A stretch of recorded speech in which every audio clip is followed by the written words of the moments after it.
ये सीट है कुशेश्वर स्थान।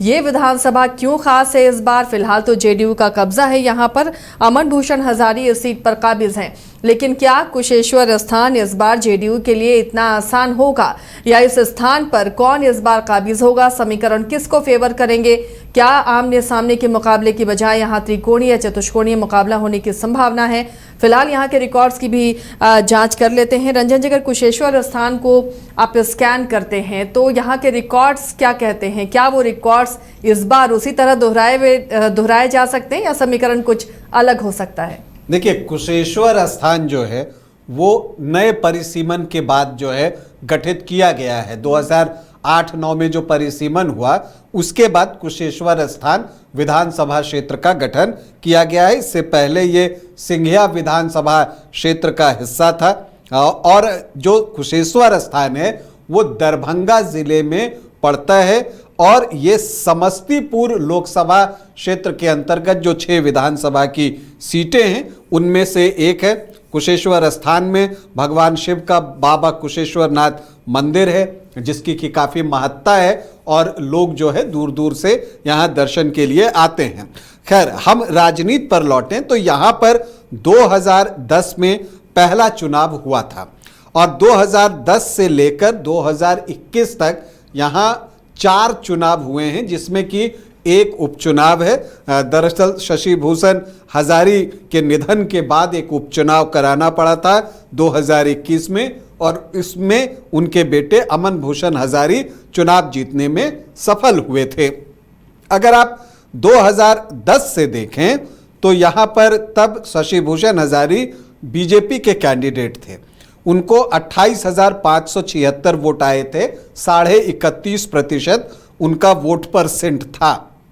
उनके सामने एलजेपी से रामचंद्र पासवान थे जिनको कि 23,064 वोट आए थे, 25.5% के आसपास। और यहाँ पर एक और उम्मीदवार कांग्रेस से अशोक कुमार, डॉक्टर अशोक कुमार 17,142 वोट, मतलब 19% वोट उनको भी आया। तो एक ट्रायंगुलर फाइट थी जिसमें कि शशि भूषण हजारी जो हैं वो 5,512 वोटों से चुनाव जीतते हैं। फिर 2015 आता है तो महागठबंधन बन गया, लेकिन महागठबंधन बना तो शशि भूषण हजारी जो बीजेपी के विधायक थे उन्होंने पाला बदल लिया और वो जेडीयू के टिकट पर चुनावी मैदान में उतर गए। तो यहाँ पर चूंकि एलजेपी का भी एक बेस रहा है, रामविलास पासवान ने यहाँ पर कुछ कार्य किए हैं इस क्षेत्र में, तो उनकी एक अपनी पैठ है। तो यहाँ पर धनंजय कुमार उर्फ मृणाल पासवान जो है वो चुनावी मैदान में उतरे। मृणाल पासवान अभी बिहार में जो अनुसूचित जाति आयोग बना है उसके अध्यक्ष हैं, तो वो उस वक्त जो है एलजेपी के टिकट पर चुनावी मैदान में उतरे थे। सीपीआई ने तब यहां से कैंडिडेट दिया था राजेंद्र प्रसाद को। फिर से एक ट्रायंगुलर फाइट होती है, लेकिन महागठबंधन में जो वोटों का समीकरण था, वोटों का अंक गणित था, ज्यादा बेहतर होगा कहना, उसे आप देखें तो शशि भूषण हजारी के वोट जो पिछले चुनाव में 31.58% थे वो बढ़कर 43% हो गए, 43.04%। उनको 50,062 वोट आए और धनंजय कुमार उर्फ मृणाल पासवान को आए 30,212 वोट, 26% के आसपास उनको वोट आए। और सीपीआई के राजेंद्र प्रसाद तीसरे स्थान पर रहे 5,706 वोटों के साथ, 4.91 उनका वोट परसेंट था। तो जीत बड़ी हुई यहां पर शशि भूषण हजारी की 19,850 वोटों से वो चुनाव जीतने में सफल रहे। फिर 2020 आता है तो जेडीयू की वापसी जो है वो एनडीए फोल्डर में हो जाती है और शशि भूषण हजारी ही कैंडिडेट बनते हैं, वो चुनावी मैदान में उतरते हैं। और इस बार कांग्रेस ने अशोक कुमार को ही चुनावी मैदान में उतारा, तो एलजेपी से पूनम कुमारी थी। और यहां पर जो है आप देखते हैं कि शशि भूषण हजारी को 53,980 वोट, 43.04% वोट आए कांग्रेस के अशोक कुमार दूसरे स्थान पर रहे 46,758 वोटों के साथ 34.26% और पूनम कुमारी एलजेपी की कैंडिडेट 13,362 वोट लाने में कामयाब रही, 9.79% वोट। तो फिर से एक ट्रायंगुलर फाइट और यहां पर शशि भूषण हजारी चुनाव जीतते हैं 7,222 वोटों से। लेकिन उनका निधन होता है और निधन के बाद बाई इलेक्शन होता है 2021 में और उनके बेटे अमन भूषण हजारी जो है वो चुनावी मैदान में उतरते हैं। इन सब के बीच जो है एक चीज देखने में आता है कि आरजेडी ने एक मास्टर स्ट्रोक चला था और गणेश भारती को यहां से चुनावी मैदान में उतारा था। मुसहर जाति से हैं और कहा यह गया था कि लालू प्रसाद यादव ने ये एक मास्टर स्ट्रोक चला है, लेकिन तब तक जो है महागठबंधन में बातें बन नहीं रही थी। कांग्रेस ने अपना प्रत्याशी यहां से उतार दिया क्योंकि ये ट्रेडिशनली कांग्रेस की सीट थी और कांग्रेस का कहना था कि हमसे सलाह मशवरा किए बगैर आरजेडी ने अपने कैंडिडेट की घोषणा कर दी, तो कांग्रेस भी इस सीट पर चुनावी मैदान में उतर गई। अतिरेक कुमार यहां से प्रत्याशी बने, अशोक कुमार के बेटे हैं, तो वो यहां से प्रत्याशी बने कांग्रेस के और अंजू देवी प्रत्याशी बनी एलजेपी की। सभी को अपने अपने हिस्से के वोट आए। अमन भूषण हजारी को 59,887 वोट आए, 45.72%, मतलब कि वोट परसेंट बढ़ गया और इसकी वजह भी थी, एक सिंपैथी वोट भी होता है, वो उनके पास गया। गणेश भारती को आए 47,192 वोट, 36% वोट। अतिरेक कुमार कोई खास इंपैक्ट नहीं डाल पाए, 5,603 वोट आए, 4.28% वोट उनके पास था। तो अंजू देवी जो हैं, जो एलजेपी की कैंडिडेट थी, उनको 5,623 वोट आए, 4.29% वोट। तो एलजेपी तीसरे, कांग्रेस चौथे स्थान पर रही, लेकिन विजेता बने अमन भूषण हजारी, 12,695 वोटों से वो चुनाव जीतते हैं। अब सवाल उठता है कि इस बार क्या होगा। तो देखिए, इस बार कई दावेदार हैं और दावेदारी की हम बात करें तो एक नाम की चर्चा जो है वो बहुत ज्यादा हो रही है, रालोजपा से प्रिंस राज की।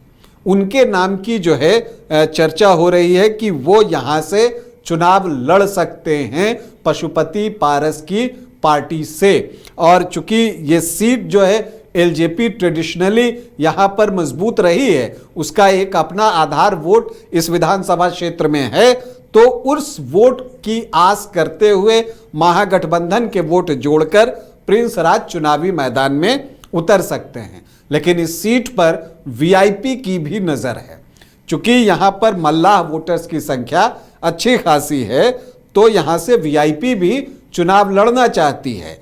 अजय पासवान जो कि जिला उपाध्यक्ष हैं दरभंगा के, वो यहां से चुनाव लड़ना चाहते हैं। इसके अलावा राजकुमार पासवान हैं, वो भी यहां से चुनाव लड़ना चाहते हैं। आरजेडी से तो गणेश भारती हैं ही। इसके अलावा एक और प्रत्याशी हैं जो कि महागठबंधन से लड़ना चाहते हैं, गणेश कुमार पासवान, वो भी यहां पर प्रयास कर रहे हैं। एलजेपीआर से अंजू देवी का नाम सामने आता है, वो जनसंपर्क भी कर रही हैं। लेकिन जेडीयू में भी जो है आपको यहां पर दावेदार हैं और इसकी वजह यह है कि डॉक्टर अशोक कुमार जो कांग्रेस के टिकट पर यहां से चुनाव लड़ रहे थे, वो अब जेडीयू में शामिल हो गए हैं और उनके बेटे अतिरेक कुमार भी आपको जेडीयू में शामिल हो गए हैं। अब जब आप अतिरेक कुमार के फेसबुक पेज पर जाइएगा, जो सोशल मीडिया का पेज है, तो वहां सेवक कुशेश्वर स्थान लिखा हुआ है, तो मतलब आप समझ सकती हैं कि ये दावेदारी है। हालांकि अमन भूषण हजारी भी लगातार जनसंपर्क करते हुए दिख रहे हैं। तो अब चूंकि एक एंटी इनकम्बेंसी की भी बात होती है, तो ऐसे में देखना है कि क्या कुशेश्वर स्थान में विधायक अमन भूषण हजारी का टिकट कटेगा और उनकी जगह अतिरेक कुमार चुनावी मैदान में उतरेंगे, ये देखना जो है वो दिलचस्प होगा। लेकिन दावेदार यहाँ दोनों तरफ से हैं। अगर यहाँ के जातीय समीकरण को आप देखिए तो जो एससी वोटर्स हैं वो 21.43% हैं। जो यादव वोटर्स हैं उनकी संख्या बहुत अच्छी है, 18 से 19%। जो मुस्लिम वोटर्स हैं 11.3%। तो एमवाई 29.5 से 30.5% के आसपास। राजपूत यहाँ 6 से 6.5% और ब्राह्मण 7-8% के आसपास है। कुछ लोग 10% तक कहते हैं। इसके अलावा आप देखें तो जो केकेडी की आप बात करती हैं, जिसमें कि कोयरी, कुर्मी, धानुक जो आते हैं, वो लगभग 8% 9% के आसपास हैं। वैश्य भी यहाँ पर 8 से 9% हैं। तो जो एनडीए को वोट करती हैं जातियां परंपरागत रूप से, वो 30 से 32% का पहुंचता है। तो ऑलमोस्ट बराबरी की स्थिति है। अदर ओबीसी ईबीसी 17 से 18% हैं, जिसमें मल्लाह जो हैं वो 5 से 7% होंगे। कुछ लोग इसको 8 से 9% भी कहते हैं। और जो धानुक हैं वो 2.5 से 3% हैं। तो इन वोटों का भी एक इंपॉर्टेंस होगा कि ये वोट किधर शिफ्ट होते हैं, क्योंकि अभी जब लोकसभा का चुनाव हुआ था तो शांभवी चौधरी को यहां पर 57.5% वोट मिले थे। तो जेडीयू का ये स्ट्रांग होल्ड वाला क्षेत्र है, जहां एमवाई को छोड़कर ज्यादातर जातियां जो है वो आपको जेडीयू के पीछे लामबंद होकर वोट करती हैं, और खास करके महिलाएं।